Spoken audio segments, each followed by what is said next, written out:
আজকের রেসিপি নিরামিষ ডিমের কারি বা ভেজ নার্গিসি কোপ্তা কারি অথবা আলু পনির কোপ্তা কারি। নামগুলো শুনে নিশ্চয়ই বুঝতে পারছেন এটা ভীষণই ইন্টারেস্টিং একটা রেসিপি। যে কোনো নিরামিষ দিনে এটা অনায়াসে বানিয়ে নেওয়া যেতে পারে। আর এটা বানাতে সময় কিন্তু খুব একটা লাগে না, আর উপকরণও খুব বিশেষ কিছু প্রয়োজন হয় না। মোটামুটি ঘরোয়া উপকরণ দিয়ে এই রেসিপিটা আপনারা বাড়িতে বানিয়ে নিতে পারেন। আসুন তাহলে শুরু করা যাক আজকের ভিডিওটা। প্রথমেই আমাদের এই কোপ্তা কারি বানানোর জন্য প্রয়োজন পনির। এখানে আমি 250 গ্রাম পনির নিয়েছি, আর পনিরটাকে একটা গ্রেটারের সাহায্যে এইভাবে গ্রেট করে নিচ্ছি। পনির হাত দিয়েও ভেঙে নেওয়া যায়, তবে এইভাবে গ্রেট করে নেওয়া হলে পনিরের মধ্যে কোনো বড় দানা রয়ে যাবে না। এবার আমি দুটো মাঝারি সাইজের সেদ্ধ আলু নিয়েছি।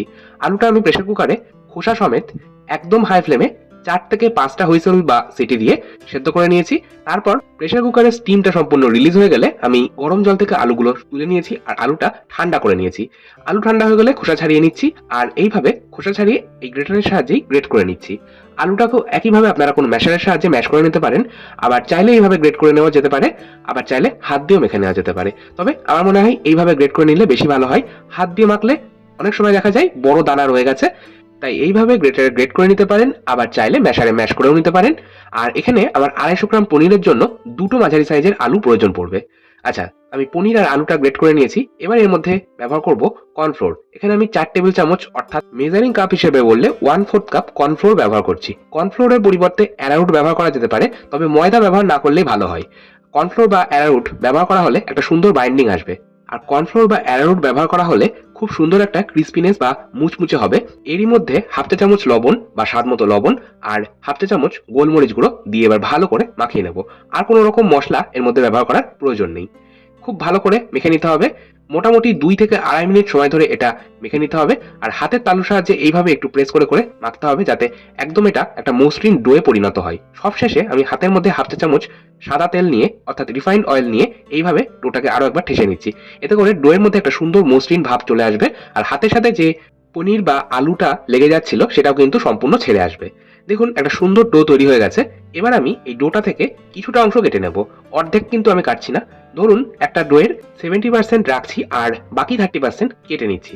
এই বাকি 30%টার মধ্যে আমি দিয়ে দেবো 1/2 চা চামচ হলুদ গুঁড়ো। হলুদ গুঁড়োর পরিবর্তে আপনারা চাইলে আর্টিফিশিয়াল যে ফুড কালার হয় সেটাও ইউজ করতে পারেন, তবে আমার মনে হয় হলুদ গুঁড়ো ব্যবহার করলেই সেটা বেশি হাইজেনিক হবে। আচ্ছা, এবার আমি এটা এইভাবে একটু মেখে নিলাম। তারপর এটা থেকে আমি এরকম ছোট ছোট লেচি কাটবো। যেহেতু এটা আমাদের নিরামিষ ডিমের কারি, ডিমের মধ্যে একটা সুন্দর কুসুম থাকে, সেই কুসুমটা তৈরি করার জন্য বা কুসুমের ব্যাপারটাকে আনার জন্যই আমরা সামান্য হলুদ গুঁড়ো দিয়ে এটা থেকে ছোট ছোট এরকম কুসুমের মতো গোল গোল বল কেটে নিচ্ছি। আচ্ছা, এই কুসুমের মধ্যে আপনারা চাইলে কিন্তু একটু কুচনো কাজু কিশমিশ ব্যবহার করতে পারেন। আজকে আমি আর কাজু কিশমিশ ব্যবহার করছি না। আচ্ছা, হাতটা আমি পরিষ্কার করে ধুয়ে নিলাম। ওই হলুদ হাতটা দিয়ে আপনারা এই সাদা ডোটা হাত দেবেন না, তাহলে কিন্তু আবার এই সাদা ডোটা হলুদ হয়ে যাবে। এবার হাতটা পরিষ্কার করে ধুয়ে আসার পর এই সাদা ডোটা থেকে আমি বড় বড় সাইজের লেচি কেটে নেব। আমি যে পরিমাণ পনির নিয়েছি তা থেকে আমার বড় বড় 6টা লেচি হয়েছে। এবার আমরা এই আমাদের নিরামিষ ডিমগুলো গড়ে নেব। তার জন্য দেখুন এইভাবে একটা লেচি নিয়ে দুটো আঙুলের সাহায্যে প্রেস করে করে একটা ছোট বাটি বা পেয়ালা শেপ দিয়ে নিলাম। আর বাটি বা পেয়ালা শেপ দেওয়ার সময় খেয়াল রাখবেন আপনারা মাঝ বরাবর এটা কিন্তু প্রেস করবেন না, সাইডগুলো প্রেস করতে হবে। তারপর বাটি বা পেয়ালার মধ্যে একটা ডিমের কুসুম আমি বসিয়ে দিলাম, যেটা আমরা আগেই বানিয়ে রেখেছি। এবার এটাকে আমি এইভাবে মুখটাকে সিল করে একটা ডিমের মতন অর্থাৎ ওভাল শেপ দিয়ে নিচ্ছি।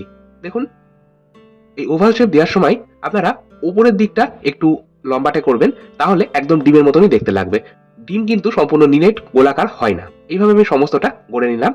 আর আপনাদের যদি ইচ্ছে হয় আপনারা এই কোপ্তাগুলো ব্রেড ক্রাম্বের মধ্যে একবার কোটিং করে নিতে পারেন, তারপর ডিপ ফ্রাই করবেন, তাহলে ক্রিস্পিনেসটা আরো ভালো আসবে। তবে আজকে আমি আর কোটিং করব না, সরাসরি এইভাবে তেলের মধ্যে দিয়ে দিচ্ছি। আর আমি কড়াইয়ের মধ্যে এটা ফ্রাই করবার জন্য পর্যাপ্ত পরিমাণে রিফাইন্ড অয়েল ব্যবহার করেছি। রিফাইন্ড অয়েলটা ভালো মতন গরম হয়ে গেলে আমি গ্যাসের ফ্লেমটাকে মিডিয়ামে করে এই কোপ্তাগুলো তেলের মধ্যে ছেড়ে দিচ্ছি। তেলের মধ্যে ছেড়ে দেওয়ার পর খুব বেশি নাড়াচাড়া করবেন না, তাহলে কিন্তু আবার ভেঙে যাবে। গ্যাসের ফ্লেমটাকে লো মিডিয়ামে রেখে মোটামুটি 3 থেকে 3.5 মিনিট সময় ধরে এই কোপ্তাগুলো ভেজে নিতে হবে। দেখুন এইরকম সুন্দর একটা যখন গোল্ডেন কালার চলে আসবে তখন তেল থেকে ছেঁকে তুলে নিচ্ছি। এইভাবে বাকি কোপ্তাগুলো আমি ফ্রাই করে নিলাম।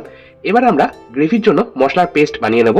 গ্রেভির জন্য মশলার পেস্ট বানানোর জন্য একটা পাত্রের মধ্যে নিয়ে নিচ্ছি নর্মাল রুম টেম্পারেচারে থাকা 3 টেবিল চামচ টক দই। এই টক দইটাকে আমি ফেটিয়ে নিচ্ছি। এবার এর মধ্যে কিছু গুঁড়ো মশলা যাবে, যেমন 1/2 চা চামচ ভাজা ধনে গুঁড়ো, হাফ চা চামচ ভাজা জিরের গুঁড়ো। আমি সবসময় গোটা ধনে বা গোটা জিরে শুকনো কড়ায় আলাদা করে ড্রাই রোস্ট করে নিই, তারপর সেটা পাউডার বানিয়ে দুটো আলাদা এয়ারটাইট কন্টেনারে রেখে দিই। সেটাই কিন্তু আমি রান্নায় ব্যবহার করি। বাড়িতে ধনে বা জিরে এইভাবে যদি রোস্ট করে তারপর গুঁড়ো করে এয়ারটাইট কন্টেনারে রেখে দেওয়া হয় আর তারপর সেটা যদি রান্নায় ব্যবহার করা হয় তাহলে টেস্টটা বেশি ভালো হয়। আমি কখনোই বাইরের কেনা ধনে গুঁড়ো বা জিরে গুঁড়ো ব্যবহার করি না। আচ্ছা, আমি হাফ চা চামচ হলুদ গুঁড়ো আর 1 চা চামচ কাশ্মীরি লঙ্কার গুঁড়ো দিয়েছি। কাশ্মীরি লঙ্কার গুঁড়ো দিলে খুব সুন্দর একটা কালার হয়, এই জন্যই দিয়েছি। এর সাথে 1 টেবিল চামচ বেসন দিচ্ছি। বেসন দেওয়া হলে গ্রেভি স্ট্রাকচারটা ভীষণ ভালো আসে আর এছাড়াও টেস্টটা তো অবশ্যই খুব ভালো হয়। দিয়ে দিলাম 1 চা চামচ লবণ বা স্বাদ মতো লবণ। এর সাথে দিয়ে দেবো 1 চা চামচ ড্রাই গ্রাইন্ড করে রাখা পোস্ত। আমি পোস্ত সবসময় বাজার থেকে আনার পর সেটা ফাঁকা সময় বা ফ্রি টাইমে কোনো মিক্সার গ্রাইন্ডারের মধ্যে দিয়ে ড্রাই গ্রাইন্ড করে রেখে দিই। এতে করে যখন খুব চটজলদি হাতে সময় থাকে না তখন রান্না করার সময় পোস্ত আলাদা করে বেটে নেওয়ার ঝামেলা থাকে না, বা পোস্ত যদি বাটতেও হয় তাহলে জাস্ট একটু জল দিয়ে গ্রাইন্ডিং জারের মধ্যে একবার ঘুরিয়ে নিলেই কিন্তু পোস্ত বাটা তৈরি হয়ে যায়। আচ্ছা, আমি আধ ভাঙা করে রাখা কাজু বাদাম দিলাম। এর সাথে হাফ চা চামচ দিচ্ছি আদা বাটা আর হাফ চা চামচ কাঁচা লঙ্কা বাটা দিয়ে দিলাম। আদা কাঁচা লঙ্কাও কিন্তু এইভাবে বেটে আমি এয়ারটাইট কন্টেনারের মধ্যে করে নর্মাল ফ্রিজে রেখে দিই, এতে করে রান্না করতে ভীষণ সুবিধা হয়। এবার এই সমস্তটা মিশিয়ে নিচ্ছি। আমাদের মশলার পেস্ট একদম তৈরি। চলে যাচ্ছি নেক্সট স্টেপে। এই কড়াইয়ের মধ্যেই আমি কোপ্তাগুলো ফ্রাই করেছিলাম, অর্থাৎ আমাদের ভেজ এগগুলো ফ্রাই করেছিলাম।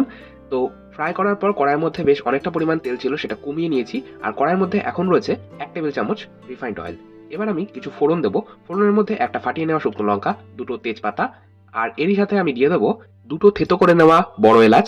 অবশ্যই এই গ্রেভিতে একটু বড় এলাচ থেতো করে ব্যবহার করবেন, টেস্টটা ভীষণ ভালো হয়। 3টে থেতো করে নেওয়া ছোট এলাচ দিচ্ছি। এরই সাথে আমি দিয়ে দেবো একটা ছোট দারচিনির টুকরো। দারচিনির টুকরোটাকেও অবশ্যই এইভাবে একটু ভেঙে নিয়ে তারপরে ব্যবহার করছি। এর সাথে দিয়ে দেবো হাফ চা চামচ গোটা জিরে আর দিয়ে দেবো হিং। আমি এখানে 1/4 চা চামচ হিং ব্যবহার করব। হিং ব্যবহার করা হলে টেস্টটা ভীষণ ভালো হবে, তবে অনেকেই হিং ব্যবহার করতে অপছন্দ করেন, সেক্ষেত্রে হিংটা অবশ্যই স্কিপ করতে পারেন। আর যেহেতু কোনো রকম পেঁয়াজ রসুনের ব্যবহার এতে করা হচ্ছে না, তাই একটু যদি হিং ব্যবহার করা হয়, যে কোনো নিরামিষ রান্নাতেই হিং ব্যবহার করলে টেস্টটা ভীষণ ভালো হয়। ফোড়নটা মোটামুটি লো মিডিয়াম আছে 10 থেকে 15 সেকেন্ড নাড়াচাড়া করে ভেজে নেওয়ার পর ফোড়ন থেকে সুন্দর গন্ধ বেরোতে শুরু করলে দিয়ে দিলাম আগে থেকেই বানিয়ে রাখা মশলার পেস্ট। আর এরই সাথে দিয়ে দিলাম 1 চামচ কাসুরি মেথি। কাসুরি মেথি এইভাবে যদি মশলার সাথে কষিয়ে নেওয়া হয় তাহলে রান্নার টেস্টটা কিন্তু ভীষণ ভালো হয়। অনেকেই সব শেষে রান্নায় কাসুরি মেথি ব্যবহার করেন, তবে এইভাবে অবশ্যই একবার মশলার সাথে কষিয়ে নেবেন, দেখবেন টেস্টটা ভীষণ ভালো হবে। মোটামুটি মিডিয়াম আছে 3 থেকে 4 মিনিট মশলাটা আমি কষিয়ে নিয়েছি। মশলার যে কাঁচা গন্ধটা সেটা চলে গেলে আমি এবার অল্প অল্প করে জল দেবো আর মেশাতে থাকবো। আর অবশ্যই এখানে কিন্তু গরম জল ব্যবহার করতে হবে, তাহলে টেস্টটা বেশি ভালো হবে। শুধুমাত্র এই রান্নাতেই নয়, যে কোনো রান্নাতেই যদি গরম জল ব্যবহার করা হয় তাহলে টেস্টটা বেশি ভালো হয়। আমি এখানে 3 কাপ জল ব্যবহার করেছি। আপনারা যতটা গ্রেভি রাখতে পছন্দ করবেন সেই মতো জলের ব্যবহার করবেন। গ্যাসের ফ্লেমটাকে হাই ফ্লেমে করে একটা বয়েল আসা পর্যন্ত অপেক্ষা করলাম। দেখুন এই গ্রেভি বা ঝোলটা খুব ভালো মতন ফুটে উঠেছে। এবার আমি এর মধ্যে দিয়ে দিচ্ছি 1 চামচ চিনি। আর অবশ্যই খুব সামান্য একটু চিনি ব্যবহার করতে হবে, যেহেতু সম্পূর্ণ নিরামিষ তাই একটু চিনি দিলে টেস্টটা ব্যালেন্স হবে। হাফ চা চামচ দিয়ে দিলাম গরম মশলার গুঁড়ো। আর এরই সাথে আমি দিয়ে দিচ্ছি 1 টেবিল চামচ ঘি।